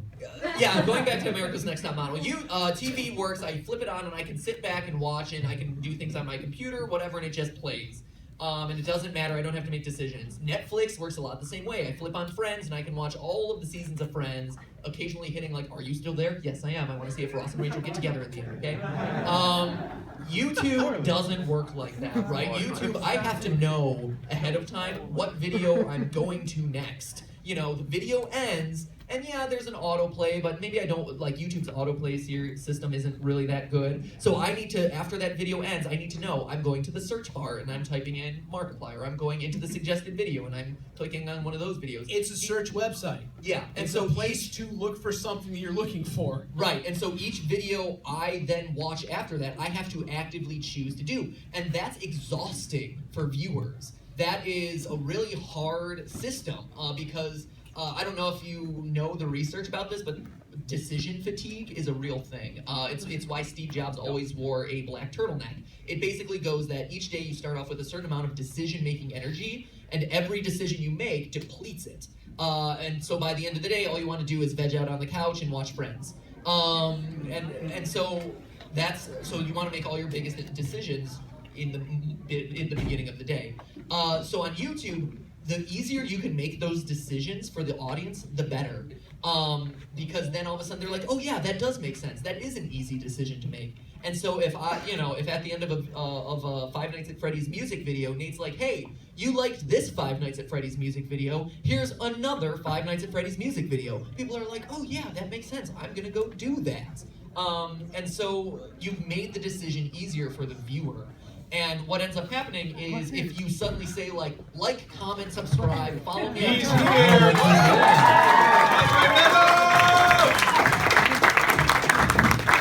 Analytics. Why are we applauding? YouTube Red. Analytics. Set schedule. End cards. Annotations.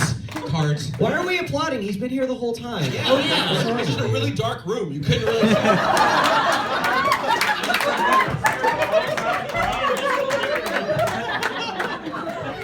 Andre, feel free. What's that floating set of teeth over there?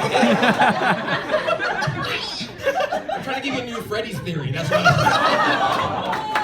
Nightmare. Black nerd. I'm done. I'm good. Good night. Andre, introduce who you are, what you do. Hi, I'm Swoozy. I'm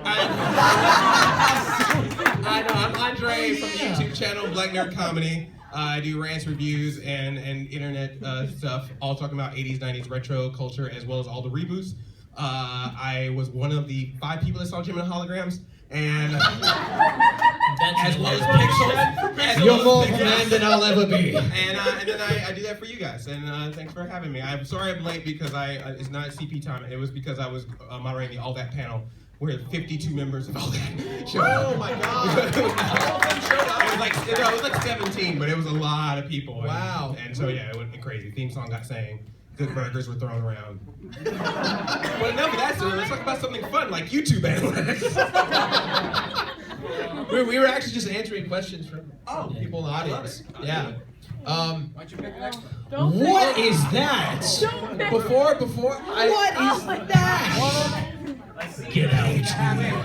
That person in the red had their hand up the whole time, though. Yeah, I was gonna say this gentleman right here, Send glasses my in the red. notices. You were there for like Yeah. 15 minutes. But before we answer that question, I do just really want to say we are an hour and 23 minutes into this, and we are still like at capacity. So thank you guys so much for sticking around. This has been awesome. Everyone was just waiting for Andre to get here. Let's All right, he's here. We can go. All right, so you were patiently raising your hand.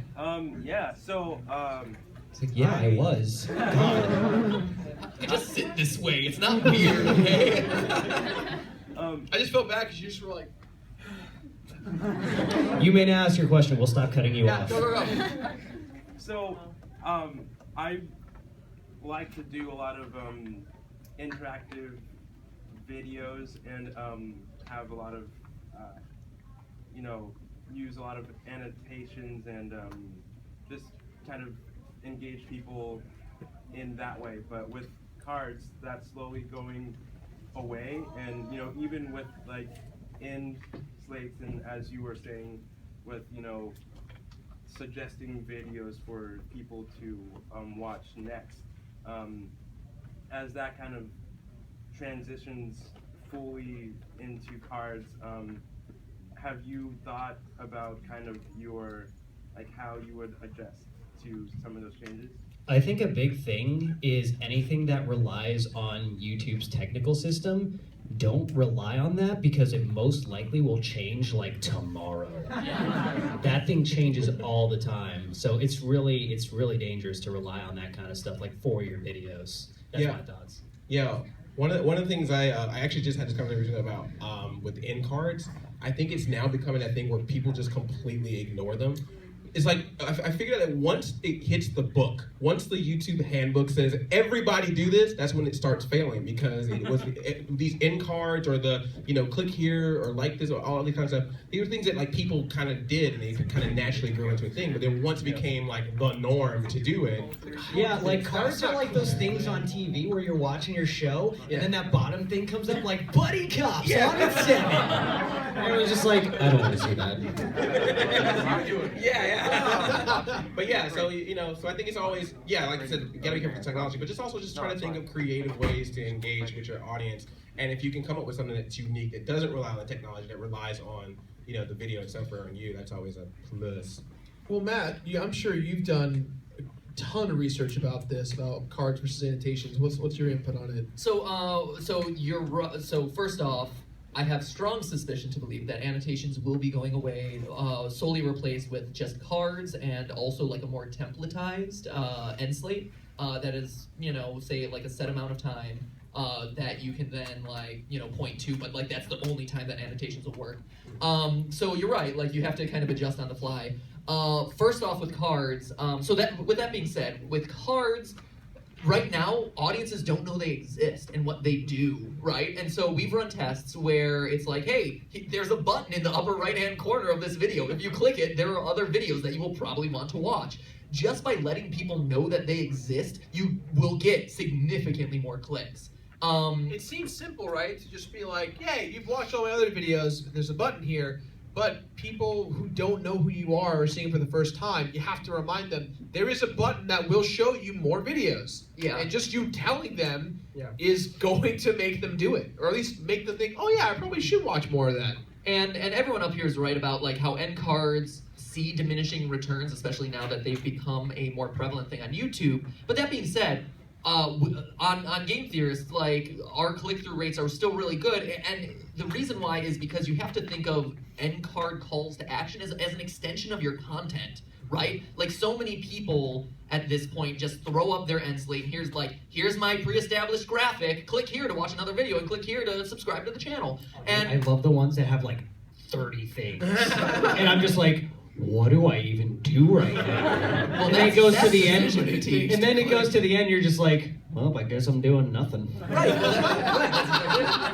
I give up. That's what I was talking about before Andre interrupted me. Did I do that? But just look at a fun way to get your audience to engage with you, right? So like we're all gamers. I don't know if you might be gamers, you may not be, I don't know. I see a lot of Foxy plushies in the audience, so I'm assuming you are. But like people love engaging with games and having like voting and things like that. And so if you make clicking that annotation part of a game or something that's fun, like Red card, amazing tournament. Or instead of like, hey, click this button to watch another video, it's like click my tongue. Or like shoot the tiger, like which is an oddly specific example. Wow. The reason I bring it up is because I was talking to someone about a Far Cry video, and Far Cry's all about like killing animals, and so I'm like If I got a pitch, it was like shoot the tiger to watch this video. I'd be like, no. Tigers are great. Right. Or tiger to level up. Pet this tiger. Yeah, sure, great, awesome. That's more friendly. But what that does is it changes what was like just a shameless call to action into like something fun for the viewer. So make it fun for the viewer to engage with those sorts of things. That being said, that level of flexibility doesn't exist with cards, so that does hold them back. So it's just so with cards, educate your audience that they exist and what they do, and that's probably the best thing that we can do. Don't card to playlists. That's the one thing that I can definitely tell you is people that doesn't work. It doesn't, because what ends up, if you think about it, like if I open up the card and I see, here's my Mario Maker playlist, 20 videos. I, as a viewer, don't want to commit myself to 20 videos, and so I never click on that. But if it's like, here's a single Mario Maker video, I will click. We've run it is 0% click through when like you card to a playlist. Now, what about linking to a video in a card, but the video's in a playlist? So that works for annotations, but in cards, by the essence of it being in a playlist, it shows the playlist. It does. Man, I've been lied to. Damn. So there you go. Well, I know what I'm doing tonight. I was on the verge of saying it. Guys, don't rely on the technology that YouTube provides. You said that. Whoa! I gotta go back. You're already.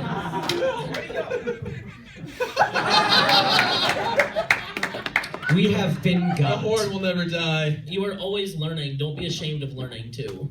Yeah. That's a thing. We need to do more speedy round answers because we are running short on time. In a half an hour. Let's do some lightning round. Freddie Fazbear. Freddie Fazbear. That's a good one. After being being here and all these people recognize your faces, your voices, where do you feel your success? Like, where do you feel your channel will go in the future, like later on? Straight into the ground. No one recognizes me anyway. Oh yeah! So like you said, straight into the ground. Andre, you would have gotten that joke if you had been here on time.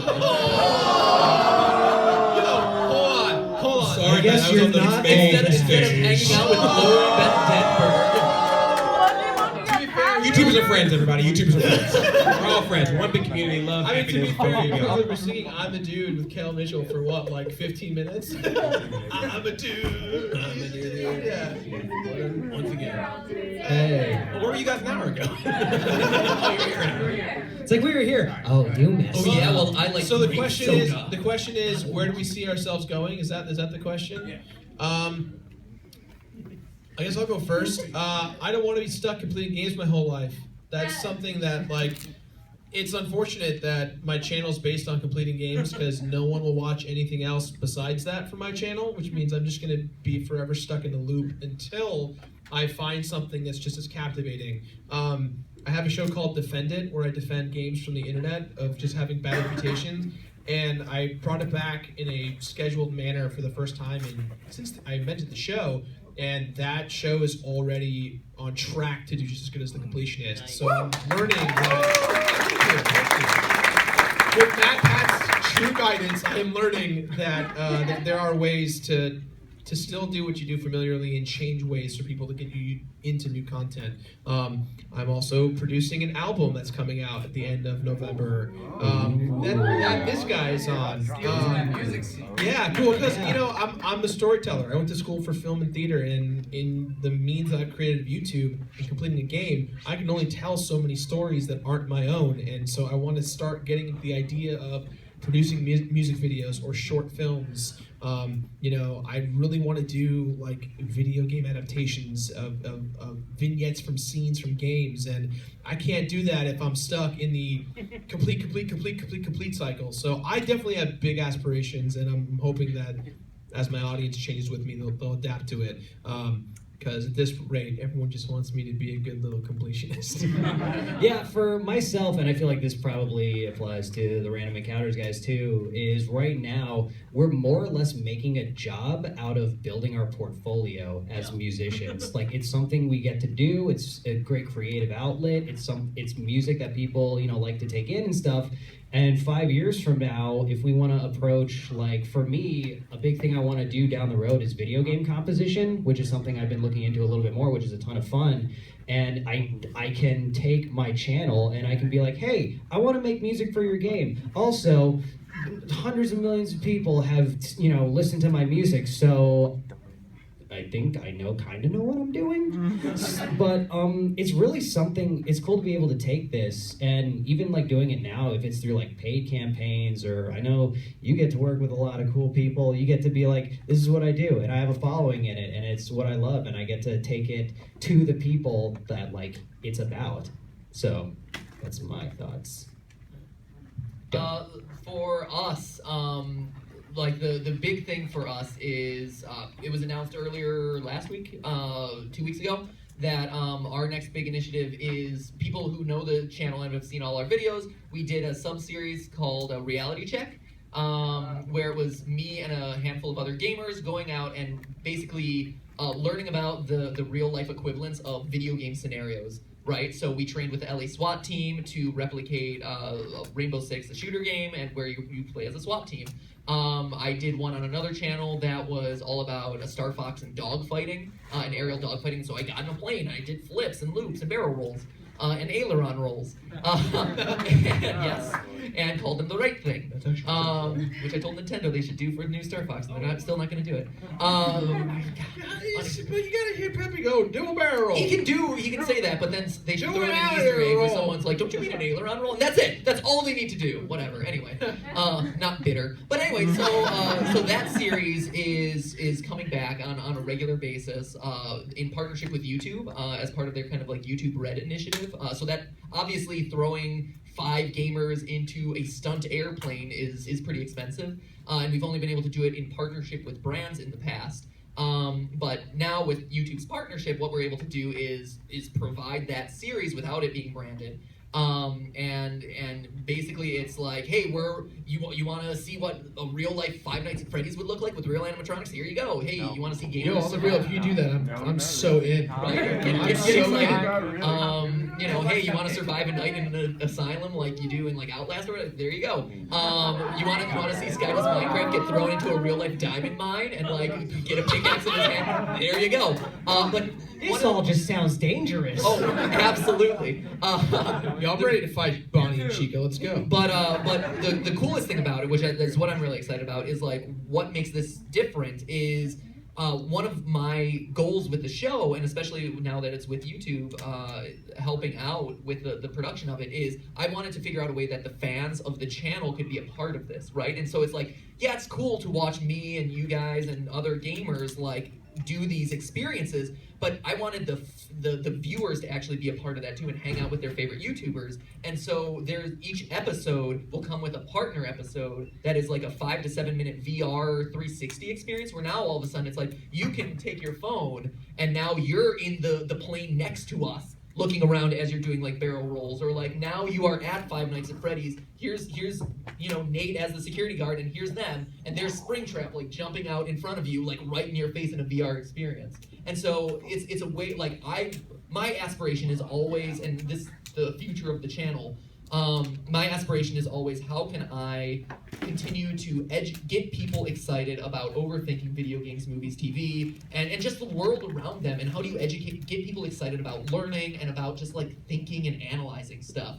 And this is, you know, the goal with this show and all the things that we're doing in the future is really to like, you know, just get more people excited about that and drive you closer into those experiences. Because without the support of people in this room and all the viewers of the channels, like, I wouldn't be here today. And so if I can give back to you guys and give you the cool experiences that I'm getting to do and, you know, do a barrel roll with me or whatever, like, that's awesome. And so that's the goal at the end of the day. And anything that's we do, sharing the wealth on a whole new level, man. That's awesome. Yeah, so that's the goal of that, and you know, so you know, that plus more theorizing, always overthinking more games. There's still more Nintendo characters that have to be dissected. What about random encounters? So AJ and I both went to film school together, and we come from a kind of a traditional media background in that way. We've always wanted to make TV shows or movies and stuff like that. And when we started Random Encounters, just like Nate said, we knew that we were making showreel pieces to some degree. And that has actually already started to pay off. A couple months ago, there was a press release in Variety magazine that was saying that Random Encounters was working with Disney XD on a potential thing, and it's like it's already starting to pan out that we're getting to make real shows, original content that is our own intellectual property on someone else's dime, and so that, I mean, we want to stay on YouTube to some degree because we love the community. We love the idea of controlling our content just 100%. We love like a lot of the stuff that's about YouTube, but we also really do love that traditional media that everyone says is dying. But so we're really interested in that, and we're moving in that direction, and it's an exciting time for us. Andre. Well, for me, I'm actually making a bold step. For the first time, I'm going to be moving to a place where I'll actually have a room dedicated to YouTube stuff, like which is like it's like that next level step. Yeah, man. It's like I need a dining room again. Sorry, toys. So that it's a risk I'm taking, but I'm just like, but I think one of the things that I've found out just from a personal level is a lot of times I don't say that this is my job. Like I always had that feeling like, oh yeah, YouTube's this thing I do. It's like, no, it's I spend so many hours on it. I earn revenue from it. I do work on it. It's a job, and I feel like you got to get to that point where you have to think of it that way. So that's a bold step I want to take. And then just with the content, just making that line between getting information out, you know, news and things like that, but also making it personal to me and having some fun with it, and also just being able to just make it a personalized adventure. So it's not just so much, oh, what's the latest news, but oh, what is Andre's take on the latest thing? And because that's what all these channels are supposed to be about. You come, you know, yes, it's cool to see the subject matter, but at the end of the day, it's all about the personalities. And I think it's that's called something. YouTube. Yeah, yeah, surprising. Yeah. So yeah, it's something I want to keep focusing in on, and it's just gonna be fun to try this new thing. And Andre's new spin-off channel, White Jock Pontificate. Yeah. really going for both ends of the spectrum. I'm gonna get a Power Rangers team of nerds. It's like Asian nerd comedy, Latin nerd comedy, Ecuadorian nerd. We got 20 minutes left. We want to try and get through as many. I think we got to go with the computer. Is this color less annoying? Yes. No, I don't think so. Go for it. We're giving you the con just because of your creativity. Hi, Alec. Hi, AJ. Hey, Disneyland. Hey. No, you. What's up, man? Why am I Disney? Never mind. He saw at Disneyland. So, 4K content. Do you think there's a future in 4K content? No. Okay. I mean, technically, if you think there's a future in VR content, you think there's a future in 4K, because like 4K and VR kind of go hand in hand. So I don't know what that means, but it's. I hope not, because I just got a camera and it only comes up to 1080. Well, if you have the new iPhone 6s, it's got 4K built into it. And so I know a lot of the bloggers are using that now just to be like, ooh, 4K and iPhone. That's fine. I think that we're not yet there. I think one day it will be the standard, but I mean, like the fact that you can buy a 4K and an 8K TV nowadays, people are still on their tubes adjusting to 1080p. So we've got a few years before 4K is an accepted Yeah, I think by the time it really does have like a future, it'll kind of be like HD TVs to where like they're just super commonplace and it's not that hard to get a hold of and stuff like that. I think it's like almost everyone has like a 1080p TV now, whereas like even a few years ago, it's like, dude, you have one of those widescreen TVs? That's wild. Yeah, everyone's like, I got 6 in my house. What about you, man? Right now, 4K is a marketing number. Yeah. That's what it is. Okay, and Dissent? Good. If you can make 4K, should you? Just like... do what you need to do.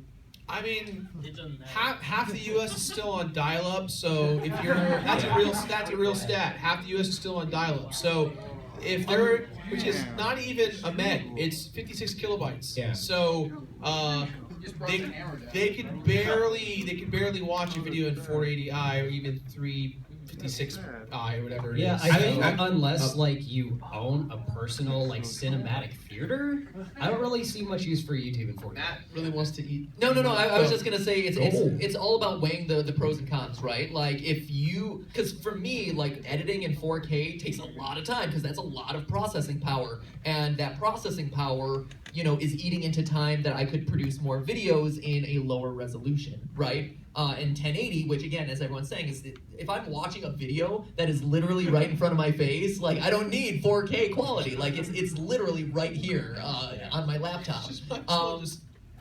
Right, and so for now, I think like from a workflow, just weigh the pros and cons of it, right? Like, is editing in 4K, producing 4K content going to reduce the number of videos that you can make? Then, especially if on digital video, then you should probably spend that time. That time is better spent doing things like making more videos or improving the content rather than just improving the graphical prowess of that content, I would say. Yeah. Unless you're like doing a nature documentary, in which case get it as in depth as you can. I mean, honestly, like really, that's where it really matters.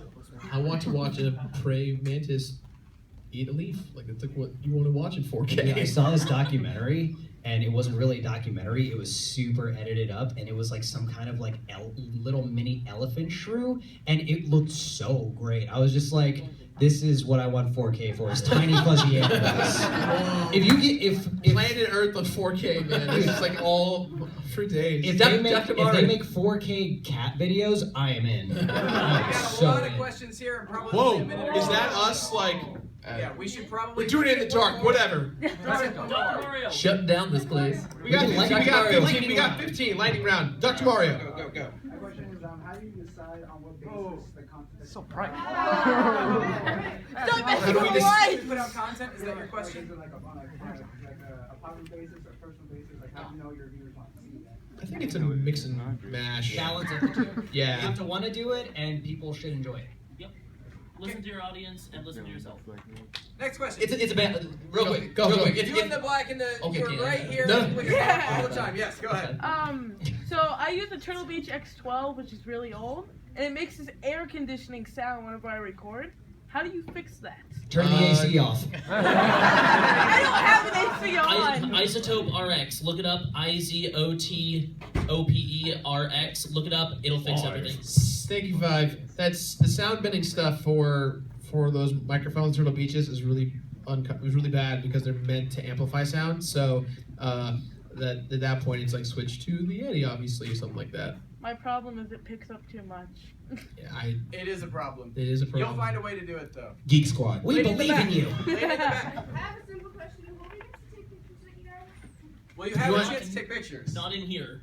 Oh yeah, once this is done, once it's over, we'll go outside and we'll shake hands. The whole and all that room will stuff. just run for the door. We'll go in the corner so we're not in the way of all the traffic for panels and such. Gentleman with the glasses right here. Oh, here? I had a channel for a while. It's very small, but it's been going for a few years. But I have a dedicated fan base, but very, very small still. And I get kind of like, I guess, downtrodden. What's a good way to kind of keep going, keep yourself motivated? Are you enjoying it? I love doing it, yeah. Then that's the Focus biggest on thing that. is focus on that. The more you enjoy it, the more fruitful it will become for you. Do what you love. You got some philosophy. Oh no, I was just saying it's tough. Even at any level, you get that. But thing to keep in mind is numbers and subscribers and all that kind of stuff looks cute on the website. But I know people who make more money with less subscribers and people who have greater subscribers. I know people who are getting more opportunities with small channels and people with large channels. it's all about your own personal experience. YouTube is not this one path that we're all running on and we're all competing with each other. You're gonna make your own path, it's your own brand, it's your own business. Block all this out, do you, and that's what makes you happy and successful. Lovely lady in yellow. Bill Cypher. Yes. How do you see YouTube turning into the future? Because like film or anything, it just becomes progressive, becomes bigger in a quick sentence. Where do you see YouTube going from here? Well, where do we see YouTube going from? Who wants to go? Me? Yeah, I don't know. I mean, Google is a search engine. Google owns like all the search. Google is going to make YouTube bigger and bigger and bigger until they screw up too big, which might happen. Like they've had some really big issues that have like tanked things a number of times, but they've recovered. It's going to be around for a while. It's a mystery to us all. But it is a mystery. Based on the algorithms and what it favors right now, I mean, again, you're gonna see more podcasty style things, more live streamy things that are easy to produce, and again, going back to what I was saying earlier in the panel, things that are easier to produce in long form that people can kind of binge watch. At the end of the day, that's all that matters. Long gone are the days where Devin Supertramp is able to, spend $10,000 on a 3-minute video of Assassin's Creed that looks beautiful, but it's only 3 minutes. YouTube is optimizing for things that are longer and longer form, so you're going to start to see 20-minute long uploads, half-hour long uploads, hour-long live streams, things like that. Nate?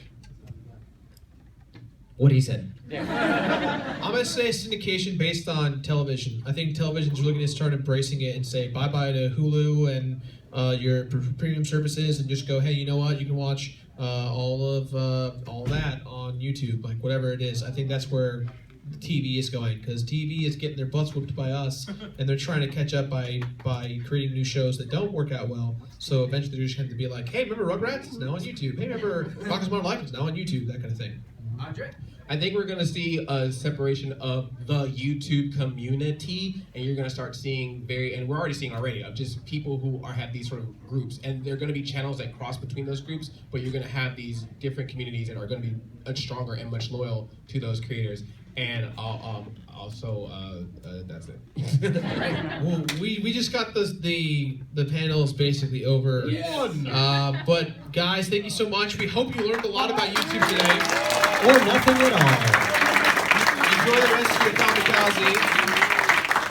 And again, if you guys want to chat with us or whatever, we'll hang out for a little bit over here in the corner. Be sure to like this panel and be sure to flag it for spam. Let's hit 1,400 dislikes on it.